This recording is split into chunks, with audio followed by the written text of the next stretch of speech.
Hola! Good morning mga kababayan! Welcome po sa aming channel, Meet Inigo.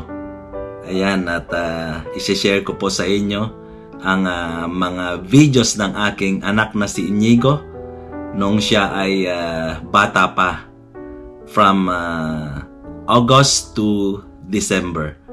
Ayan, sana magustuhan nyo ang mga videos na ito at isi-share ko po sa inyo at kung ano man ang kanyang journey. Ngayon ay 3 years old na siya. Nakakapagsalita siya ng ilang words. Maybe 50 words. Pero hindi pa siya nakaka-communicate na yung connecting words. At speech therapy na po namin siya. Tignan po natin kung mag-i-improve po ang kanyang speech. Ginawa ko po ang channel nito upang i-share po sa inyo kung ano man ang mga experiences namin kay Inigo from nung he was born nung July 2021 at ngayon ay patuloy pa rin siyang nag-i-improve. Sana patuloy po kayong manood at magkaroon po ng idea kung ano man ang nararanasan ni Inigo sa delay ng kanyang speech. So ipapanood ko po sa inyo ang mga videos na tinake namin ng aking asawa nung siya ay bata pa. Abangan nyo po ang mga videos niya from 1 year old to 3 years old. Hanggang ngayon ay patuloy po rin siyang nagte-therapy. Sana magustuhan nyo po ang mga videos na ito. Hola! Ano?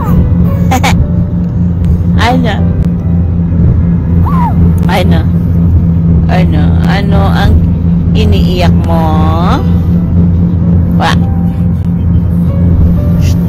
Niga, lugat mama.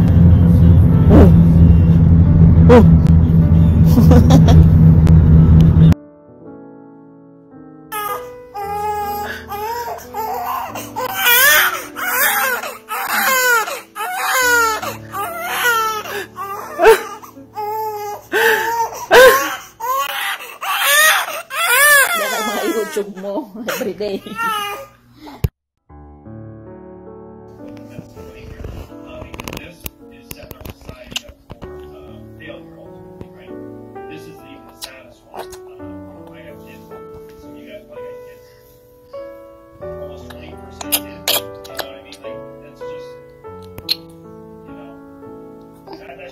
That shouldn't be that way. That shouldn't be close to that. You know what I mean? Like, it's absolutely absurd. No one talks about it. No one talks about it. It's a comfortable subject. And you know, it's just, it needs to change. And it reminds me of some of my reasons to get into Tesla in the past. One of my biggest reasons to get into Tesla in the past was really not even on the traditional way. Like, everybody, that was what they say about Tesla. They say about the state of that was never my big thing. My big thing about Tesla was always the autonomous taxi network opportunity and just autonomous driving in general. And I think about how many people die on the road or are severely injured. I saw a bad accident coming back from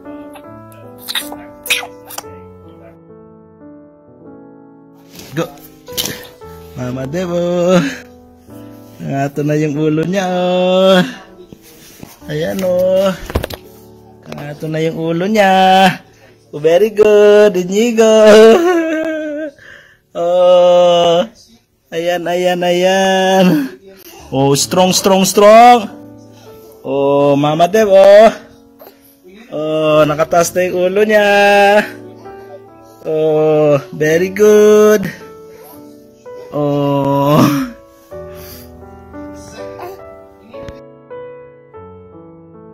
Ayan si baby Inigo, oh. Nilagay niya yung kamay niya dyan, hindi na niya maalis. Oh, tignan mo. Ano ngayon? Ayan, dalawang kamay. Ayun, kasi yun, pwede niya maalis. Kasi nag-move to the side siya. Ayan. Ngayon, hindi na siya makamove sa kabila. Ayan, oh. Oh, ayun kamay niya na. Ay, apo. Ay. Bandal nga ubing.